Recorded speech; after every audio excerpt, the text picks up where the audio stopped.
संतवंत प्रजावंत सुखम दुखम भावा भवौ प्राप्तम प्राप्तम च सेवंतो मच्चिता विचारिष्यथ। श्रीमद्भागवत महापुराणाय दशमस्कंधाय चतुर्थ सप्तदश अध्याय। श्रीशुक उवाच एव युधिष्ठिरो राजा जरासन्धवधं विभो कृष्णस्य चानुभावं च श्रुत्वा प्रीतस्तं ब्रवीत्। श्री सुखदेव गोस्वामी ने कहा, इस प्रकार जरासंध का बंध तथा सर्वशक्तिमान श्री कृष्ण की अद्भुत शक्ति के विषय में सुनकर राजा युधिष्ठिर ने अत्यंत प्रसन्नता पूर्वक श्री भगवान से इस प्रकार कहा। युधिष्ठिरोवाच, युधिष्ठिर ने कहा, तीनों लोकों के प्रतिष्ठित गुरु तथा विभिन्न लोकों के निवासी एवं शासक, आपके आदेश को जो बिरले ही किसी को मिलता है सिर आंखों पर लेते हैं, वही कमल नेत्र श्री भगवान आप उन दिन मूर्खों के आदेशों को स्वीकार करते हैं जो अपने आप को शासक मान बैठते हैं, जबकि हे सर्वव्यापी यह आपके पक्ष में महान आडंबर है। किंतु वस्तुतः परम सत्य परमात्मा द्वितीय आदि पुरुष का तेज उनके कर्मों से न तो किसी प्रकार बढ़ता है न घटता है। जिस प्रकार सूर्य का तेज उसकी गति से घटता बढ़ता नहीं है।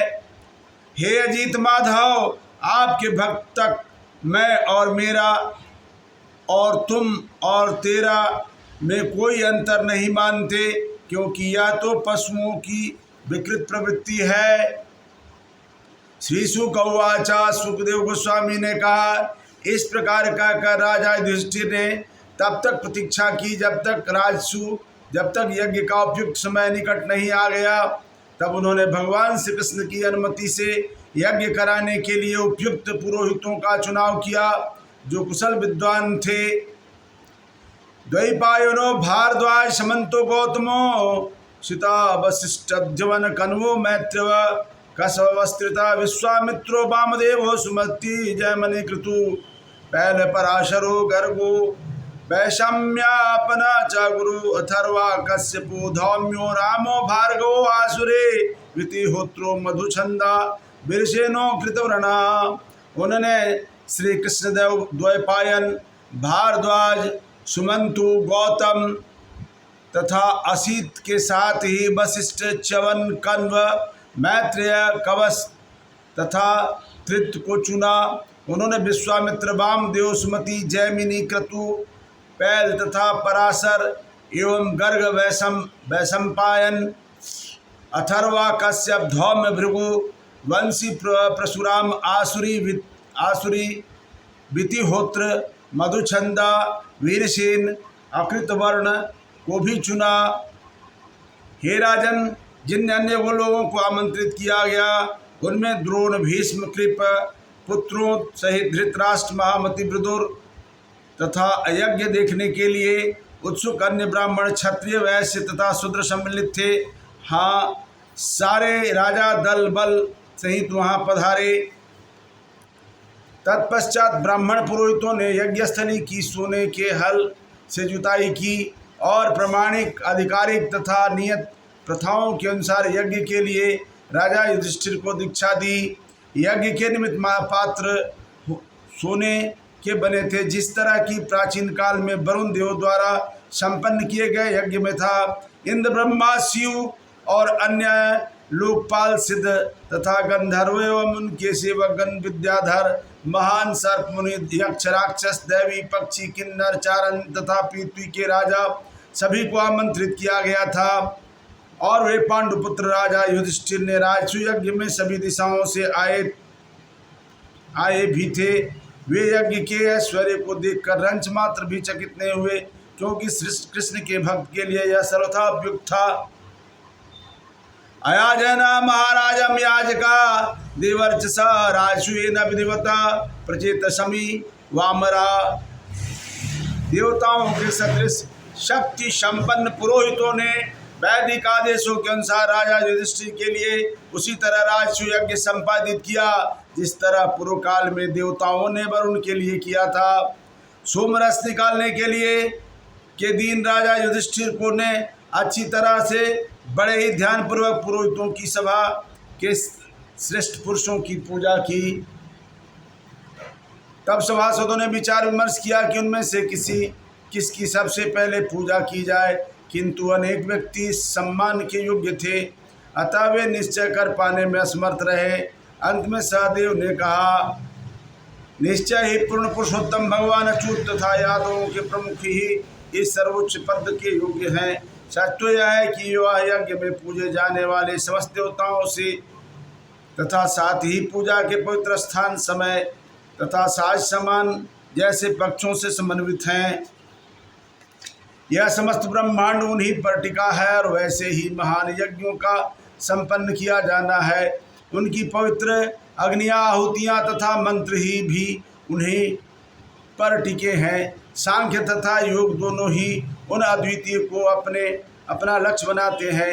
हे सभासदों, वे जन्मा श्री भगवान एकमात्र अपने पर निर्भर रहते हुए इस जगत को अपनी निजी शक्तियों से उत्पन्न करते हैं, पालते हैं और विनष्ट करते हैं। इस तरह इस ब्रह्मांड का अस्तित्व एकमात्र उन्हीं पर निर्भर है। इस जगत में विविध कर्मों को उत्पन्न करते हैं और इस तरह उनकी ही कृपा से संसार धर्म, अर्थ, काम, मोक्ष के आदर्शों के लिए प्रयत्नशील रहता है।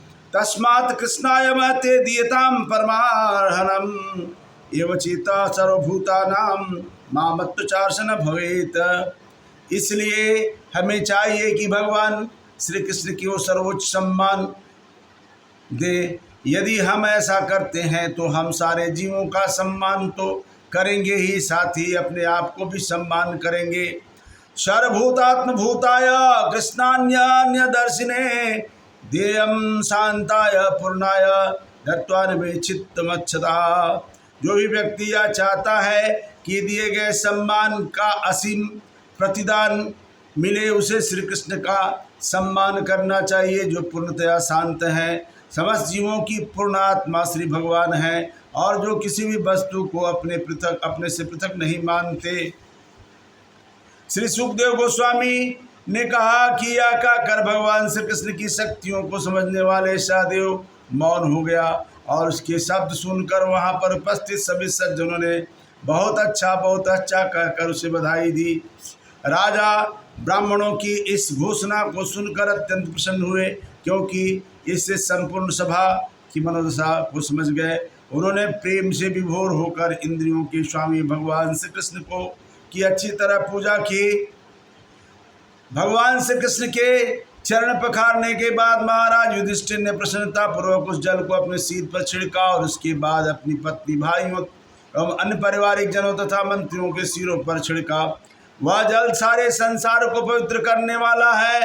जब उन्होंने पीले रेशमी वस्त्रों तथा बहुमूल्य रत्न जड़ित आभूषणों की भेंटों से श्री भगवान को सम्मानित किया तो राजा के अश्रुपूरित नेत्र श्री भगवान को सीधे देख पाने में बाधक बन रहे थे। इदं सवादित्यं वीक्षम सर्वे प्रांजलो जना नमो जयति नमोस्तुभ्यं निपेतो पुष्पवृष्टयः। भगवान श्री कृष्ण को इस तरह सम्मानित होते देखकर वहाँ पर उपस्थित प्रायः सभी लोग सम्मान में अपने हाथ जोड़कर बोल उठे, आपको नमस्कार है, आपकी जय हो। और तब उन्होंने शीश नवाया, ऊपर से फूलों की वर्षा होने लगी।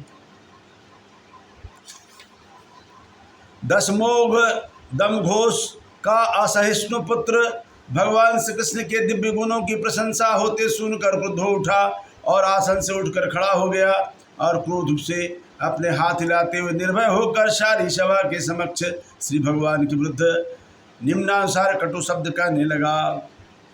शिशुपाल वेदों का यह कथन है कि इस समय ही सबका निवारण नियंता निसंदेह सत्य सिद्ध हुआ, क्योंकि बुद्धिमान गुरुजनों ने बुद्धि के एक नीरे बालक के शब्दों से अब चकरा गई। हे सभा नायकों, आप लोग अच्छी तरह जानते हैं कि सम्मान किए जाने के लिए उपयुक्त पात्र कौन है, अतः आप लोग इस बालक के वचनों की परवाह न करें।